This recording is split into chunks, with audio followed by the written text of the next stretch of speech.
नहमदुहु व नुसल्ली व नुसल्लिमु अला रसूलिहिल करीम बिस्मिल्लाहिर्रहमानिर्रहीम। नाज़रीन व सामईन, अस्सलामु अलैकुम व रहमतुल्लाहि व बरकातुहू।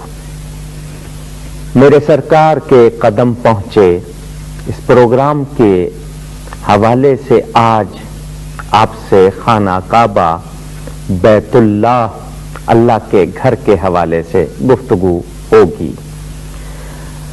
तख्लीक आदम से पहले अल्लाह के हुक्म से फरिश्तों ने जमीन पर अल्लाह का एक घर बनाया। हजरत आदम अभी पैदा नहीं हुए, ये उनसे तकरीबन 2000 बरस पहले की बात है।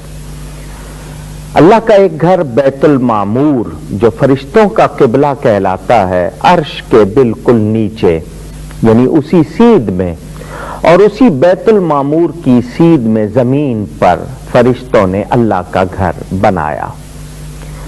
दूसरी रिवायत में हजरत आदम अलैहिस्सलाम जब जमीन पर उतारे गए तो अल्लाह के हुक्म से उन्होंने इस जमीन पर अल्लाह का पहला घर बनाया। ये रिवायात अहादीस में मौजूद हैं।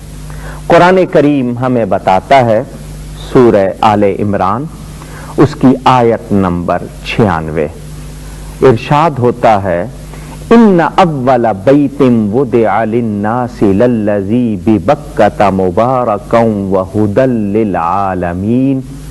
बेशक सब में पहला घर जो लोगों की इबादत का मुकर्रर हुआ वो है जो मक्का में है, बरकत वाला है और सारे जहान का रहनुमा। इसमें कुरान करीम ने वाज़े कर दिया कि ये पहला घर है। इससे हो सकता है ये मुराद हो कि अल्लाह का पहला घर, या ये भी कि पहली इमारत जो ज़मीन पर तामीर हुई ये अल्लाह का मुक़द्दस और मुबारक घर, जिसे हम काबतुल्लाह भी कहते हैं। काबा बुलंद, ऊंचा, शान वाला, शौकत वाला, तो अल्लाह का घर है, बुलंदी में भी है, दीवारें भी बुलंद हैं और शान भी बुलंद है, इसलिए इसे काबा कहा जाता है।